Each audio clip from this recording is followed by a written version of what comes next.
শ্রী গণেশায় নম বন্ধুরা, নতুন বছর তিনটি রাশির জাতক জাতিকাদের জন্য সোনালী দিন নিয়ে আসছে।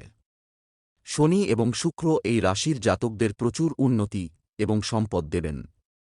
আসলে 2024 সালে শনি ও শুক্র গ্রহের কারণে মালব্য রাজযোগ, শশ রাজযোগ, রুচক রাজযোগ গঠিত হচ্ছে। শুক্র গ্রহ সম্পদ এবং বিলাসিতা দেন, তার উচ্চ চিহ্নে স্থানান্তর করবেন এবং মালব্য রাজযোগ তৈরি করবেন। একই সময়ে কর্মের দাতা শনি কুম্ভ রাশিতে অবস্থান করে শশ রাজযোগ গঠন করবেন। এই রাজযোগের প্রভাব সমস্ত রাশির উপর দেখা যাবে, কিন্তু তিনটি রাশি আছে যাদের জন্য এই রাজযোগ ভাগ্যবান বলে প্রমাণিত হবে। আগামী বছর এই মানুষদের অনেক বড় অর্জন উপহার দেবে। আসুন জেনে নেওয়া যাক এই সৌভাগ্যবান রাশিগুলো কি কি। বৃষ রাশি 2024 সাল বৃষ রাশির জাতকদের জন্য অনেক সুবিধা দেবে। এই লোকেরা তাঁদের পছন্দের কাজ পাবেন। আপনি বছরের পর বছর ধরে যে পদের স্বপ্ন দেখেছিলেন তা আপনি পাবেন। আপনার প্রত্যাশার চেয়ে বেশি বেতন বৃদ্ধি হতে পারে। যারা ব্যবসা করছেন তাঁরাও প্রচুর লাভ পাবেন।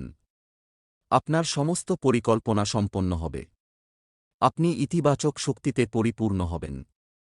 যানবাহন ও সম্পত্তির আনন্দ পাবেন। অবিবাহিতদের বিয়ে হবে। সিংহ রাশি পুরনো বছরের সমস্যা থেকে মুক্তি পাবেন।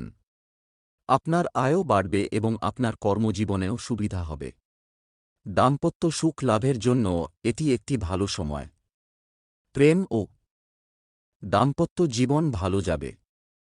সম্পদ বৃদ্ধি পাবে। আপনার আর্থিক পরিকল্পনা সফল হবে। লাভবার্ডদের বিয়ে হতে পারে। কুম্ভ রাশি 2024 সাল কুম্ভ রাশির জাতকদের জন্য শুভ ফল দিতে পারে। কুম্ভ রাশির অধিপতি শনি এবং এই রাশিতে ভ্রমণ করছেন। শুক্র হল শনির বন্ধুত্বপূর্ণ গ্রহ। এইভাবে শনি এবং শুক্র উভয়ের আশীর্বাদে আপনি কাজ এবং ব্যবসায় উন্নতি পাবেন। কাঙ্ক্ষিত পোস্ট পাবেন। আয় বাড়বে। অর্থনৈতিক অবস্থা শক্তিশালী হবে। আপনার স্ত্রীর সঙ্গে আপনার সম্পর্ক আরও দৃঢ় হবে।